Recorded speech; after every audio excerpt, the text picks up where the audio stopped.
media members and everybody watching. Thank you so much for joining us today. In just a minute, we will be hearing from our interim superintendent, Dr. Roderick Richmond, and also specialists in our district concerning three major areas of ongoing concern. That would be fleas at Berkeley.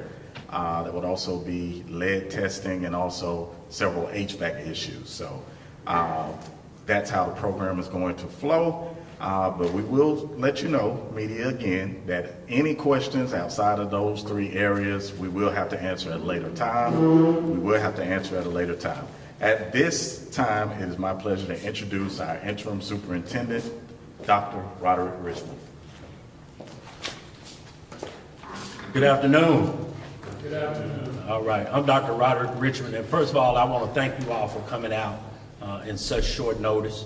I also want to just kind of express an appreciation for the positive and balanced coverage that we've received from you all over the past 2 weeks in regards to a smooth opening of schools. I really appreciate what you all have done to heighten how smooth the opening of school has been. I want to thank our parents, first of all, for getting all of our students registered on time. I want to thank our students for showing up each and every day with smiles on their faces and prepared for teaching and learning. I want to thank our teachers for doing a great job of having welcoming environments for our students, and I also want to thank our administrators who've done an excellent job as well as the entire team who has again made this one of the smoothest openings of schools that we've probably had in decades. And also in the spirit of maintaining that positive momentum and ensuring transparency with our stakeholders, we have convened this briefing today to address three recent matters that have received public attention. And so one of them, as Mr. Johnson shared, is the presence of lead in some of our water fixtures in 24 of our schools, as well as the reporting of fleas in Berkeley Elementary, and last but not least, the HVAC functionality in Central High School today. We'd like to address that. And while we acknowledge that these particular topics warrant public's interest, it is equally important that the information circulating be both accurate, complete, as well as grounded in verified facts. Grounded in verified facts is important to us. To that end, I'd also like to introduce members of our team. We have Mr. Langston, who's from our operations team. We have Mr. Ferris, who's from our risk management team. Ms. Stewart, who's from our facilities team. Ms. Smith, who's from our central nutritional services team. Our general counsel, Mr. Bailey, and you all met Mr. Johnson. We have them here today, and what we want them to do is to outline and to provide context around the remedial actions that have taken place, as well as to answer any questions that you may have. What our goal is today is to ensure that the community, our community, has the correct information and a clear understanding of the district's ongoing commitment to the safety, health, and well-being of our students. So again, we want to thank you all for being here today, and at this time, I'm going to turn it over to Mr. Ferris, who will walk you all through the lead testing and how we arrived here this year. So at this time, we'll have three brief opening statements to all three subjects, and then following that, I'll come back and open it up for immediate questions, okay?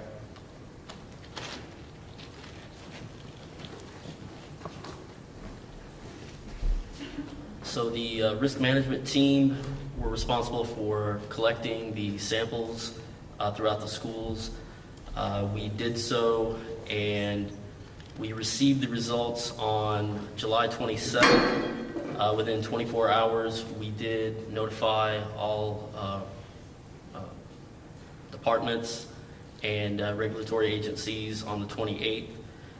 And then we also, through communications, we sent out letters to all relevant personnel per state law on August 1st. 27 water sources, individual water sources, were identified. And I will turn it over to facilities. Thank you. As y'all come up to the podium, give your full name and spell it for me. Thank you. Hi, I'm Michelle And Stewart. title. Michelle Stewart, Facilities Officer. My name is spelled MICHELLESTUART. Can you flip the slide, please? So behind me, as Michael was saying, you will see the sources that we found elevated lead in. The schools are on the left, the sources are on the right. So to be clear, a source is a single sink, a single water fountain, a single ice machine in these instances. So there are 24 locations and 27 single sources within those 24 locations. Roll it again. So you'll see that's the second slide with the locations. As Michael said, we identified, got the test results on the 27th. On the 28th, we turned off all of those water sources per the regulations. Let me be clear that that was before school started for the year, so no children were in the building. We cut the water sources, we notified the parents. We now have district plumbers working in each of those locations to fix the issue. Once we feel that we've fixed it, we will test again, and after we've tested again and see that the water level is safe, we can turn those water sources back on.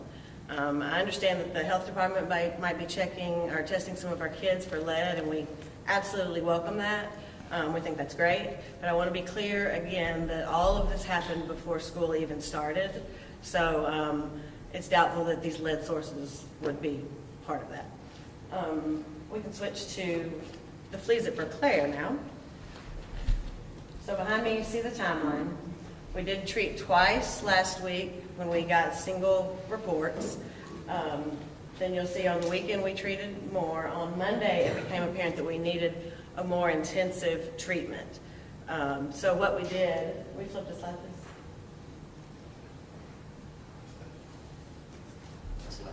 Oh, it's not in there. Okay, so what we did was a 3-tiered treatment of insecticide inside the building, and then outside the building we treated the entire campus. The children left after school. The after school was canceled that day, and we fully treated it, and I have not had a single report since then of any more bugs, any more fleas in the building. And now Central High School, I'm actually really happy to report that I had no major HVAC issues in the district today, including at Central High School. I did get a report that a few rooms were warm this morning. We went and checked the temperatures in those buildings, in those rooms. They were all in different locations. They weren't even together. 75 to 76 degrees in all of them.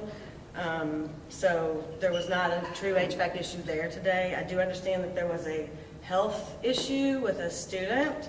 I can't speak to her health issue, but the room that she was in was actually cooling quite well. So that's what I have on Central.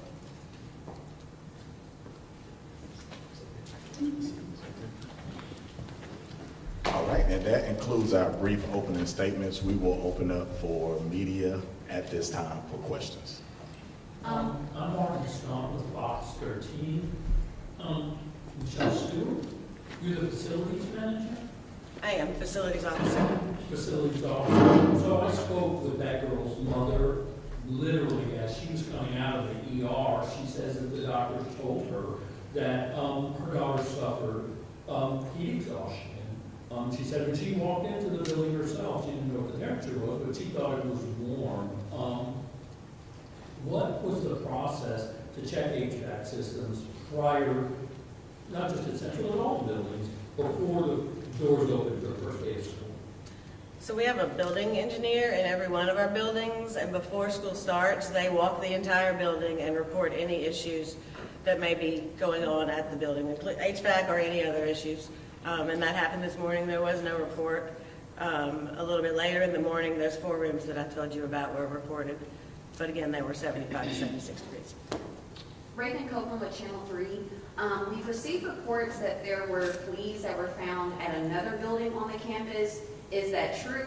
And also, I know that you all did all the cleaning in one building. Is there any reason why you all just did that building and not any others, just to make sure it wouldn't spread any further? So there are 3 buildings on the campus. We fully treated 2 of those buildings where fleas were discovered. There were no reports of fleas in the 3rd one, and still have been no reports of fleas in the 3rd one. So we did the 3-tier treatment in both of those locations, both of those buildings on campus. Imani Williams with Channel 5. So can you just confirm that it was the school at Central High School was cooling correctly? There were classrooms that were warm, but you all cannot confirm that the medical emergency that happened is related to any HVAC issues at the school? Yeah, I can't speak to her medical emergency at all. All I can tell you is there was not an HVAC issue in the room she was in, nor in the school in general, except for those 4 classrooms. I spoke with another grandmother with a student at Central, and that grandmother reported that she had heard, again, it's rumor,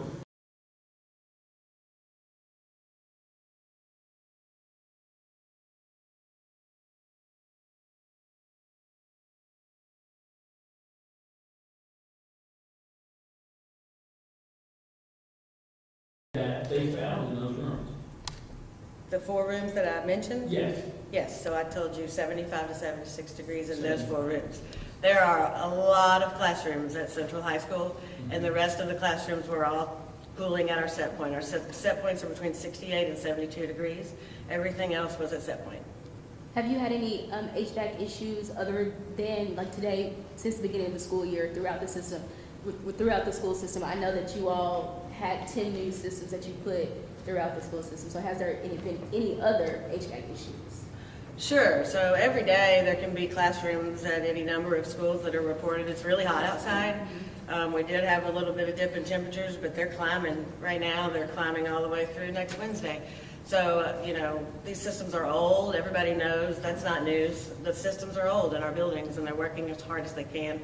Our building engineers report when we have any classrooms down, and our technicians immediately get to them to ensure that our students and our staff are safe and comfortable. But it's not at a level like last year where we had to close down the school because there was no air in the schools. Absolutely not. So we have chillers at most of our buildings that cool the entire building or entire wings, and we have not had any major chiller failures this year. It's been nothing like last year. So the chiller system, I'm trying to relate it, like, if you own a house, you have a heat pump. Chiller system is different? Is it separate from different, is there a separate chiller for, say, wing A, wing B, and wing C? Or is it one central chiller that services the whole building? Depends on the size of the school. So the larger schools can have multiple chillers, smaller schools would have one. What about central? I need to check on that one, actually. I believe it has 2, but I don't want to. What would your message be for parents who are concerned about the flea infestation at Montclair Elementary School? I completely understand the concern, but we have fully treated both buildings and the full campus. We even had a vendor involved on the outdoor part, and I feel very confident that the issue has been addressed. But if any issues arise, we will continue treatments until there is no longer a problem. Troy's Grant, Fox 13. I know you guys have only identified fleas at Claire Elementary, but will you guys be looking at your other schools to see if there's also any flea issues at those as well? So we have a pest control team, and we also, like I mentioned, the building engineers in each building, that's one of the checks they do as well. So if they see any pests of any kind, that goes into the work order system, and then we send our teams out to address those. I'm going to... Go ahead. You can go ahead. Laurie Casino, Daily Lincoln. Does the district test for lead more than the 2 years that is statutorily required? Can you repeat that question? Does the district test for lead in water more than the 2-year increments that are statutorily required? We only follow what the Tennessee law, TCA law is. We do the retest once we get the results, but no, that's just every 2 years. Was the last test in 2023? Correct, yes. Thank you. When we're talking about, now that we're talking about lead again, I know you said you had to cut the water sources. Is that like cutting off the water source, like one faucet in the whole school? Like how does that, can you kind of explain that a little bit? Sure, so we cut the water that goes to that water source. So if it was the left sink in a kitchen, then we cut the water off that goes to that left sink. If that water hits more than one sink, then all of those sinks are obviously cut too. Is the source for the high lead levels, is it the actual fixture, or is it that water source. So that's what our plumbers are in the buildings right now, trying to figure out. They're going to replace and repair until we make sure that we've repaired the plumbing system down to get everything out that we need to get out to get those levels back down. I only have one other question. It's for Dr. Richmond, and it would just be an overall message, because I can only speak for us, but we appreciate the transparency and calling this news conference. But what's your message to parents overall, not for just the issues that you're discussing today, it's the start of the school year. As we move forward, what's your message to parents when issues arise at their schools for their students? What's the chain of command, so to speak? Yes, sir. Thank you for the question. We want to be a transparent administration. We would tell them, first of all, alert either the teacher or the principal at that building. If they do not see a solution to that problem, feel free to reach out to me or someone on my team. One of the reasons we've separated into regions where we have regional superintendents is for our parents to have more equity and access towards reaching someone if they have an issue or a problem. But again, let the principal know if there's an issue, and if they do not get some type of resolution to their problem, feel free to let us know. We want to resolve any problems or issues that our schools and or our students or parents have. Dr. Richmond, I have one last question. I know you just talked about transparency. We do have a parent that's on our live feed. She's kind of talking about her son, Joshua Henderson. He is the Bolton football player that died. Have you all reached out to them about that situation and his medical emergency out there on the field? What I'm going to do is to defer that question to our general counsel at this time. Thank you. Out of respect for the family has asked us not to comment on Mr. Henderson's situation. So out of respect for them, I would respectfully decline to speak to that situation. One more Mr. Stino? Has MLGW in 2024 to comply with the EPA completed an inventory of where its lead pipes are on its side of the service line? Is the school district embarked on any sort of inventory for its side of the service line?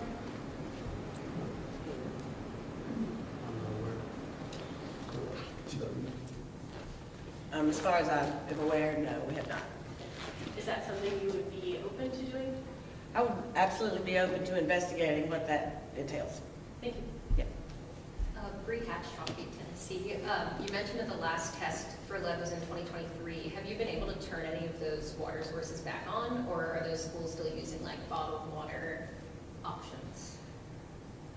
As far as I know, all sources were turned on after that testing. Do you know anything different? So the law requires us to retest until it's below, or continue to do corrective actions until it's below those limits. We wouldn't be able to turn it back on until we got a test level below 20 parts per billion. How long does that usually take? That's impossible. I mean, it would depend on the water source. I don't know how to answer that. Ms. Hatch, you asked about do we do bottled water and things of that nature. So I want to be clear that all our schools that we have issues with, we have been doing bottled water. And if you see behind you, one of the projects that we went a few years ago, and we now have officially completed it at all of our schools, is we have bottle filtration systems for all of our students. So we have a filter system where students can have clean drinking water in spite of it being lead or whatever it is. Just one other question. I know that lead is a very complicated issue. Is there anything that like the state or local government or agencies could do to like support the school system in dealing with this? So what I'll say to that is, yes, I think one of the things that the health department is doing is testing students, but I will say that it's not a school issue. Again, it's a issue that everybody's dealing with. I was just explaining to the team that my home was built in 1988. Maybe I should be testing my home as well. So it's not just a school issue, it's an issue that I believe that if the state wanted to help, the health department wanted to help, the Memphis wanted to help, that it would do it for the entire community, not just for the schools. Two more, everybody.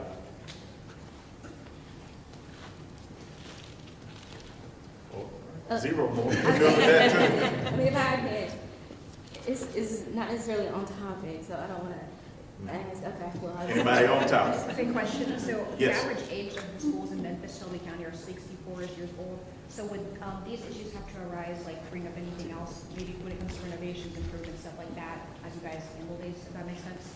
One more time.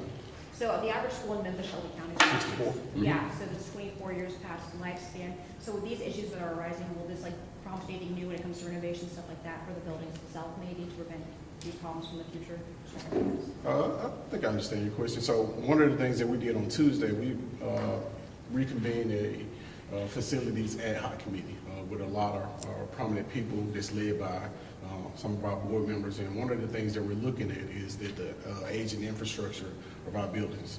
One of the things that we did last October, starting and was a full-year assessment, is we've now assessed all of our buildings to be able to determine the use for life of all of the components in the building. So that's why Ms. Stewart is able to tell you, even before school started, what we know that is out, what can be possibly coming to be out, so on and so forth. We have a 10-year runway to looking at costs. We do understand that as a district, we're going to have to make some investments as well as make some clear decisions around our aging infrastructure as we begin to look at our full facilities plan.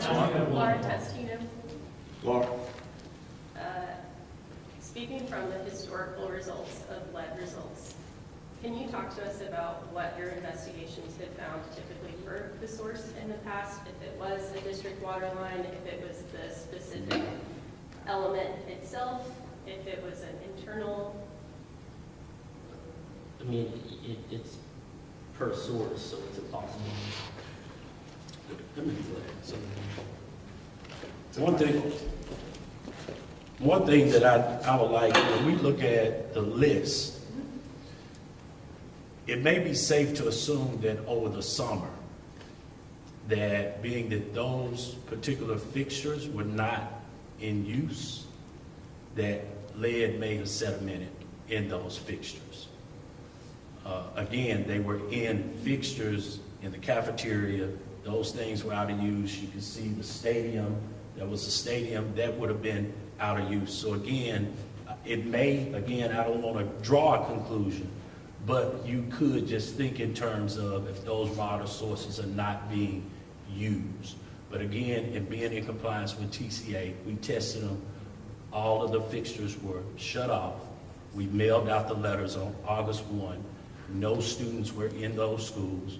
No students were exposed to lead.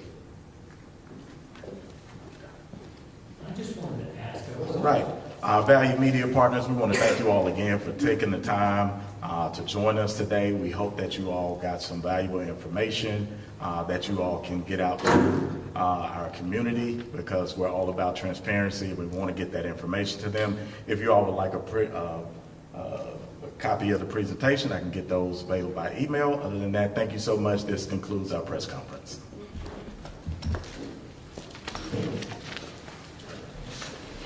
Thank you, guys. Thank you.